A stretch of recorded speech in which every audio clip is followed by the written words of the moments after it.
This week on ANN, Canada's new ambassador of religious freedom headlines a prominent event in Washington, D.C. Rescue efforts continue in the wake of a powerful earthquake in China. And former Adventist Church President Jan Paulsen reflects on dozens of televised conversations with young people. These stories and more coming up.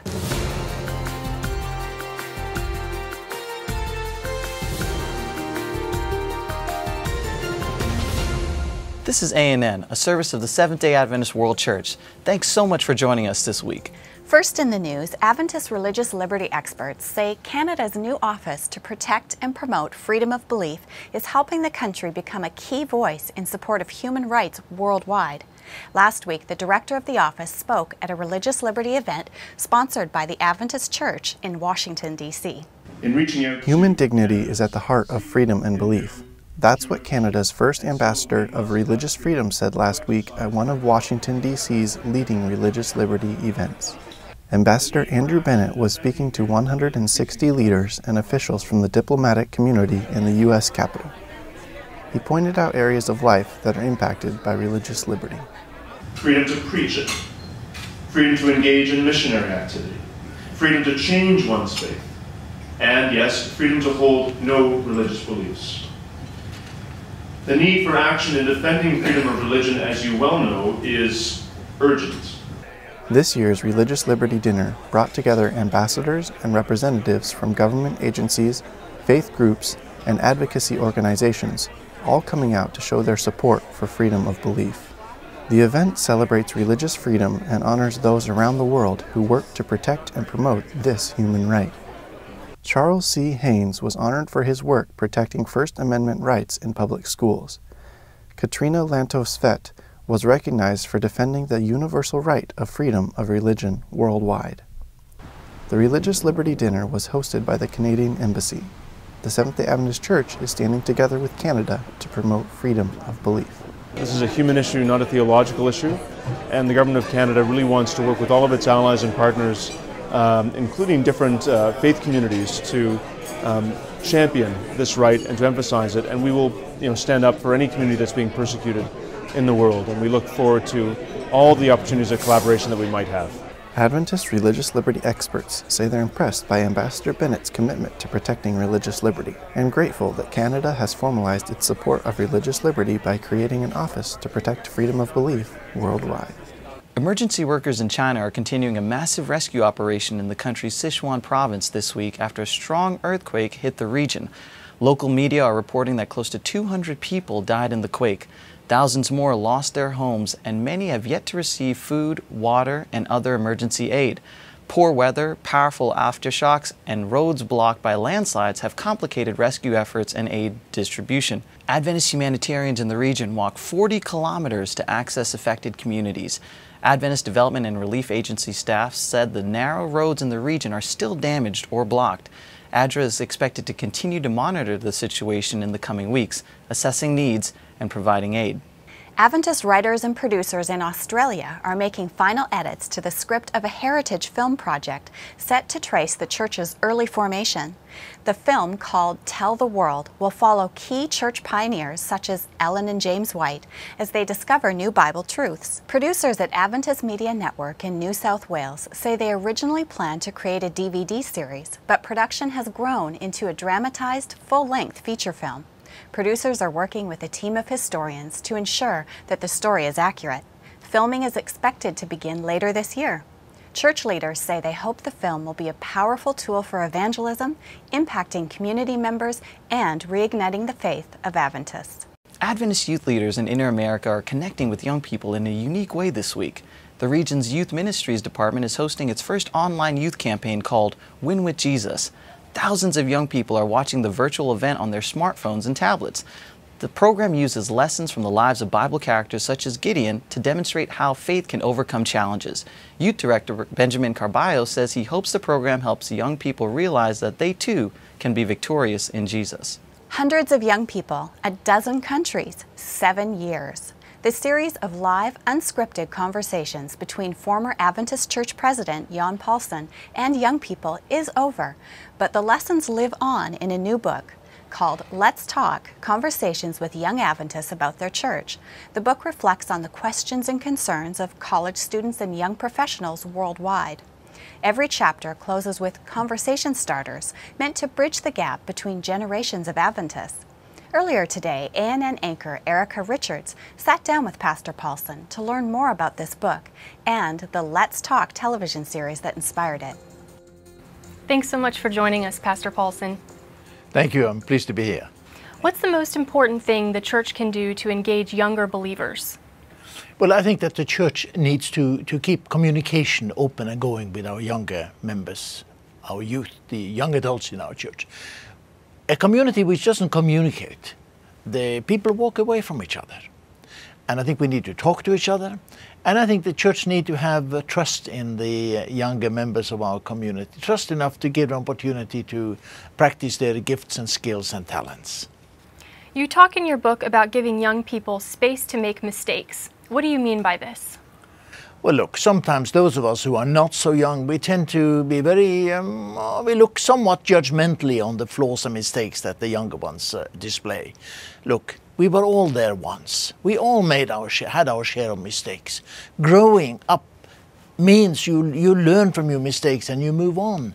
And I think we just need to recognize the humanity of the young ones in our church and give them the kind of space that we needed for ourselves as we grew up. Looking back on your ministry to young people, what lessons do you most hope readers will take away from your book? Well, I think that they will appreciate that the young people in our church, they care deeply, very deeply, care profoundly for the church. They want the church to do well. They want Christ as the Lord of the church to be appealing and attractive. So they care very much about the church, and we need, therefore, to make sure that they are involved in the life of the church. Thanks, Pastor Paulson. Thank you. It's a pleasure.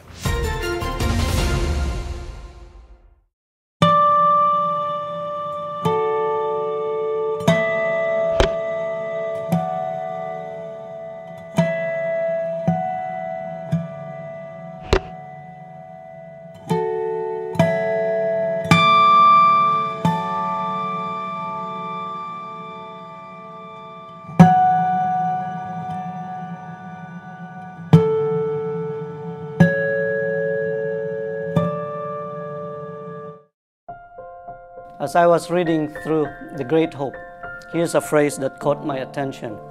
Even now he is at work in accidents and calamities by sea and by land, in great conflagrations, in fierce tornadoes, hailstorms, in tempests, floods, cyclones, tidal waves, and earthquakes. In every place and in 1,000 forms, Satan is exercising his power. Here is why it brings me hope.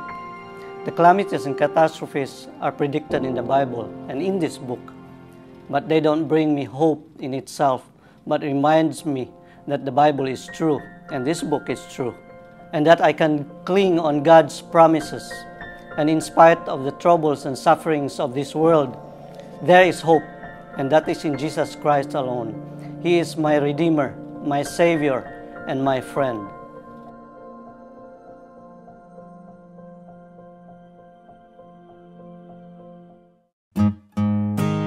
If you go out in the night and you look up in the heavens and you see all the stars, and now with the Hubble telescope seeing billions of stars, and people say that there isn't a God in His creation, I have a real problem with that as an engineer, because everything in engineering is done with mathematics. 1 and 1 is 2, it's not 3.5, it's not 1.8. It's all math, and God is perfect, and math is a perfect science.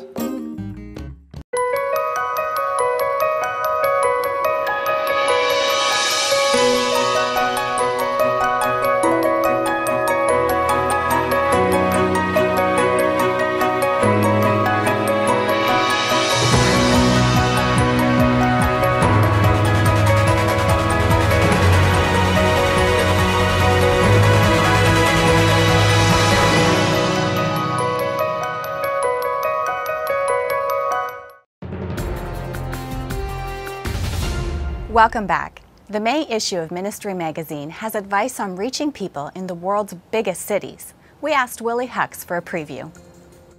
In the May issue of Ministry, we are focusing on the mission of the church to the cities. Worldwide, by some estimates, there are 12 cities with populations that exceed 10 million and a total of 40 cities with populations that exceed 5 million. These cities are filled with people who advocate countless moral philosophies and various worldviews. Facing such a seemingly daunting challenge, how do we go about the task of reaching secularists, atheists, and others who pursue their own version of spirituality outside of scriptures? Can we indeed reach them with the gospel of Christ? Or are we chasing an illusion when we hope to do so? We, the editorial team of Ministry, firmly believe that all things are possible with Christ. And to this end, we have assembled a group of writers who address themes of practical ministry to the large cities in the 21st century.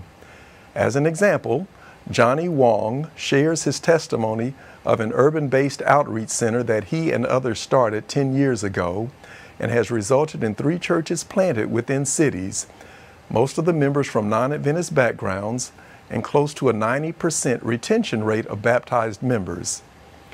Indeed, the principles these writers share fit any setting, be it in a large city or small village.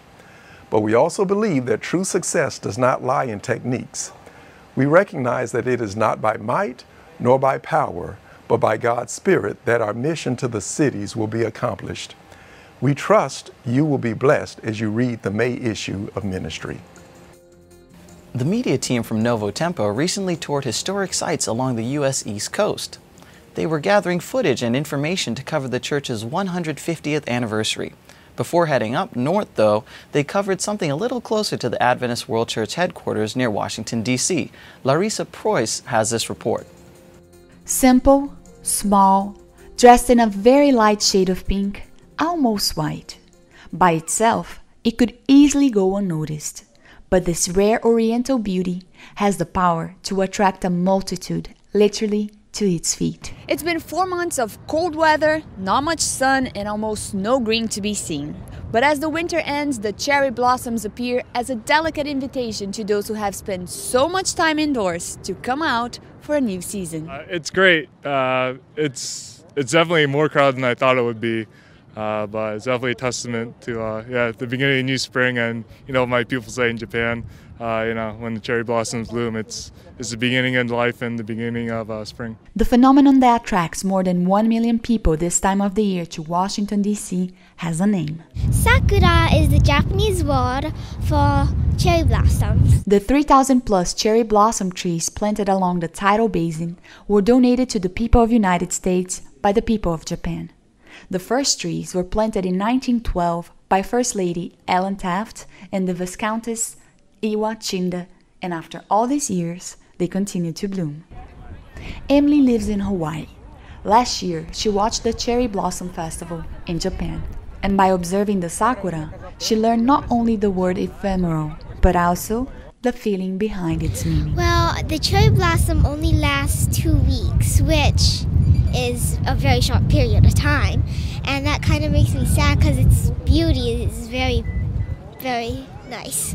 In a time where ephemeral and eternal seem to be mixed up, the lesson demonstrated by this small flower reminds us that everything comes to pass, whether it is the cold winter or the beauty of spring. Now let's find out what our Facebook and Twitter followers were talking about this week. Megan Bronner has a roundup of Adventist social media highlights. This week's 90-second social media news. The petition to release imprisoned Pastor Antonio Montero passed 30,000 signatures this week, but we still need your help reaching our goal of 1 million. Head to prayfortogo.com to sign the petition. This week is World Immunization Week, and humanitarian agencies across the globe are working together to prevent 2 to 3 million child deaths every year. The deaths can be easily prevented by most routine childhood vaccinations. To learn how the Adventist Development and Relief Agency is supporting this initiative, visit their Facebook page or the initiative website. You can also give by texting SHOTS to 85944. And if you missed the live tweeting from the International Religious Liberty Association dinner, you can still catch up with the hashtag LibertyDinner. Attendees shared their favorite moments and quotes throughout the evening. Did you know the Adventist Church has a ministry for the visually impaired? Visit the Christian Record Services for the Blind Facebook page for regular news updates and product information. The Adventist Review tweeted a link to our Story of the Week. The article, Americans Love the Bible But Don't Read It Much, cited a poll that found Americans have 4.4 Bibles in their homes, but more than half read their Bible maybe 4 times a year. And in world social media news, Twitter could soon move to a 2-step authentication process after the Associated Press account was hacked last week, sending out alarming fake tweets about explosions in the White House. In the meantime, make sure your passwords are secure. Adventist stewardship leaders are involving local pastors, lay leaders, and ministerial students as they recast the ministry in a more holistic light. Erika Puni explains.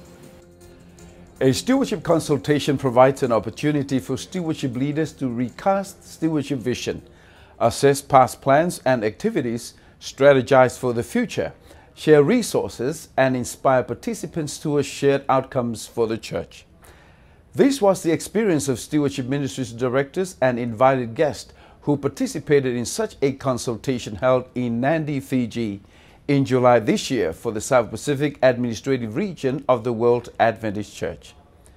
In attendance were Stewardship Ministries leaders from the church headquarters in the USA, the regional headquarters in Sydney, Australia, as well as leaders representing the sub-regions of Papua New Guinea, Australia, New Zealand Pacific, and Trans-Pacific offices based in Fiji. What made this consultation unique and invaluable was the participation of local mission directors from the Trans-Pacific region, local pastors and lay leaders from the Nadi area, and ministerial students from Fulton Adventist College in Fiji. By opening the consultation to local church leaders and students, the potential for stewardship education is increased in all levels. This benefit cannot be overstated.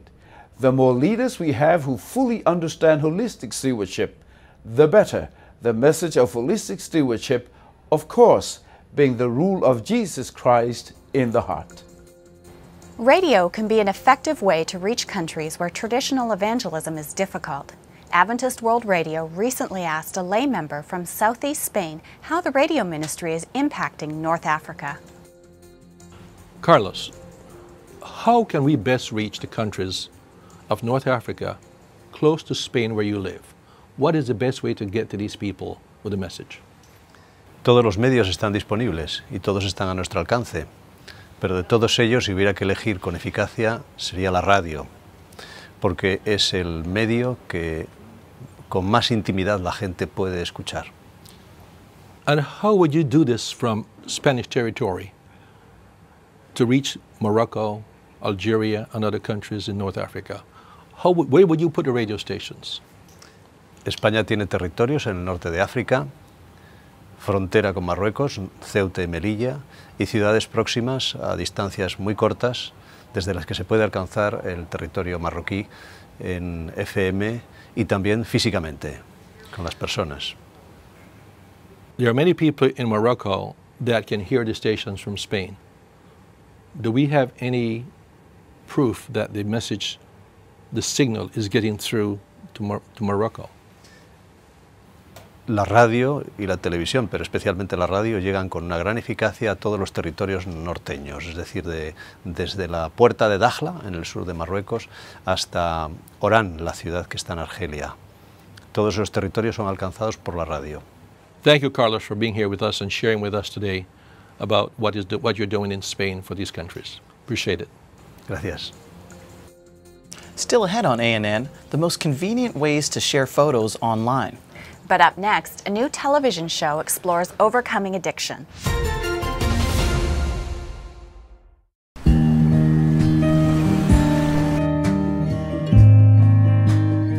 Every hour of every day, someone, somewhere, is praying for the outpouring of the Holy Spirit.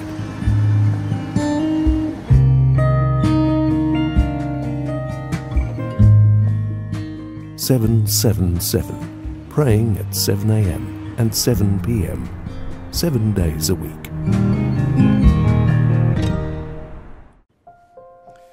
The book, The Great Controversy, is going to have a great impact in Southern Asia region, winning more souls for God through our members. I am sure through this book, many are going to accept Christ for his kingdom. And may the good Lord bless this endeavor, which we are intent to do very soon. I pray for wisdom from God to do really good in school and to do really good in piano and my piano lessons. I pray that all the people that are sick can become well, and whoever needs food should get food and be happy. Please pray 7 in the morning, 7 in the evening, and 7 days a week. Welcome back. The Adventist Church's television network is launching a new program that tells the stories behind addiction, explores treatment options, and points to Jesus as a source of strength. We asked Hope Channel for a preview. Prescription drug abuse, underage drinking, self-mutilation, overeating, people pleasers. These are all topics covered in Unhooked, a new 26-part series broadcasting on Hope Channel. It's a partnership between Hope Channel, the Health Ministries Department of North America, Adventist Recovery Ministries, and VersaCare. Unhooked takes a courageous look at addictions and how they have devastated families and friendships. Former addicts and even those who are still struggling are brave enough to share their testimonies of defeat and relapse. I remember I would sit in the therapist's office and she would say, "You have the drug history of a 40-year-old woman." And I'm sitting there, 18 years old, thinking, I don't have a problem because I'm not legal to drink. Unhooked also provides a rounded perspective on treatment, which addresses the physical, emotional, behavioral, and spiritual components of recovery. Medical and psychological experts encourage viewers to rely on Jesus to help them break the cycles of addiction. How did I get here? This is not the person my mother raised me to be. Something seriously drastic had to change. And that's when the Lord stepped in. You can watch episodes online at hopetv.org/unhooked. Online photo management tools are making it easier than ever to share photos with a worldwide audience. Andrew King has a rundown of some of the best photo sharing websites on this week's Tech Corner. You've invested money in a good quality camera. You're committed to actually taking photos on a regular basis so you can understand which ones captured the moment and the ones that fell flat. Now you're ready to share these photos that you've put all this time and energy into with other people. What are your options? Now that we have the internet, you can share your photos digitally without the need for physical prints. You don't need your own website to do this. There are many companies that offer these online photo sharing services. Some are free, some require payment. I won't list all of them here, but some of the large established services are Pinterest, Instagram, Flickr, Imager, PhotoBucket, Picasa, ImageJack, TinyPic, Shutterfly, and 500px. I could continue, but if you want to just do your own research, search for the term photo sharing website. Most of these services do more or less the same thing, so the exact service is not critical. The most important part in sharing your photo on the internet is what you do after you upload it to one of these services. You need to give each photo a title and describe what is happening in the image. You don't need to tell what is obviously made clear by looking at the photo, but you do need to describe who's pictured, why you took the photo, and what's going on. It's also very important for you to use the word Adventist or Seventh-day Adventist in your description. If you took photos of your church doing something positive in your community, these images will appear when people search for Seventh-day Adventists on the internet. And this will allow people to learn more about who we are and what we do. Maranatha Volunteers International provides urgently needed churches and schools worldwide. This month's Maranatha feature highlights some of the supporting ministry's current projects in the Dominican Republic. After nearly 10 years since last working in the Dominican Republic, Maranatha is returning. Starting this year, volunteers began work in multiple locations. 21 years ago, Maranatha embarked on a significant construction project in the Dominican Republic. Over a period of 3 months, 1,200 Maranatha volunteers traveled to the capital city of Santo Domingo to build 25 churches. As a result, Adventist membership in the Dominican Republic multiplied at a considerable rate. In 2002, Maranatha returned to build more churches at the request of the Adventist church leadership. Now, in 2013, Adventist membership continues to grow, and Maranatha has been asked to build more places of worship. In addition to the Dominican Republic, Maranatha also returned to Panama this year. The Adventist Church in Panama saw a significant growth in membership after Maranatha's efforts in the late 1990s. Most influential were the Maranatha schools. Church membership increased significantly near these educational centers. For this most recent effort, Maranatha will build churches and also multiple schools in Panama. Approximately 400 volunteers are scheduled to work in Panama this year. In 2013, more than 2,000 volunteers will serve the church through Maranatha in 12 countries around the world. Now let's turn to David Trim for a look at Adventist history. This week, a milestone in the life of a legendary evangelist. Welcome to This Week in Adventist History, when we commemorate the lives of two servants of humanity. On April 22, 1947, Perry Alfred DeForest died. DeForest, a native Canadian, was born in 1867 and lost his mother at the age of 4, living in foster homes until he was 18. At 20, he was converted to Adventism through the influence of his uncle, legendary literature evangelist George A. King. Determined to become a medical missionary, he earned several medical degrees despite no financial support. In 1895, the General Conference sent him to Switzerland as the medical superintendent of our work there. And in Switzerland, he opened the Institut Sanitaire at Basel, the Clinique La Linière, a sanitarium on the shores of Lake Geneva, and also founded a nursing school and health food factory. On April 24, 1985, HMS Richards died. Richards conducted his first evangelistic campaign while still in his teens and married Mabel Eastman in 1920. After years of leading campaigns in the major cities of California, Richards began a radio broadcast in Los Angeles in 1930. In 1937, it expanded and became the Voice of Prophecy. It was a great success and soon expanded around the world. Hundreds of Adventist ministers introduced Voice of Prophecy in their country and languages, and converted many thousands to Adventism through that radio ministry. Richards is not only one of Adventist history's greatest evangelists, but probably one of the greatest evangelists in modern Christian history. That was This Week in Adventist History. Thanks for watching ANN. Join us next week for more news from the headquarters of the Seventh-day Adventist Church. In the meantime, follow us on Twitter. You can connect with other Adventists worldwide and join in our weekly social media conversations. Just search for Adventist News on twitter.com. Our good news for this week comes from the Old Testament book of Job. The passage says, "If you would prepare your heart and stretch out your hands toward him, your life would be brighter than noonday. Though you were dark, you would be like the morning." That's our program for this week. And remember, you can always visit news.adventist.org for daily news and videos. Until next time, God bless. Take care.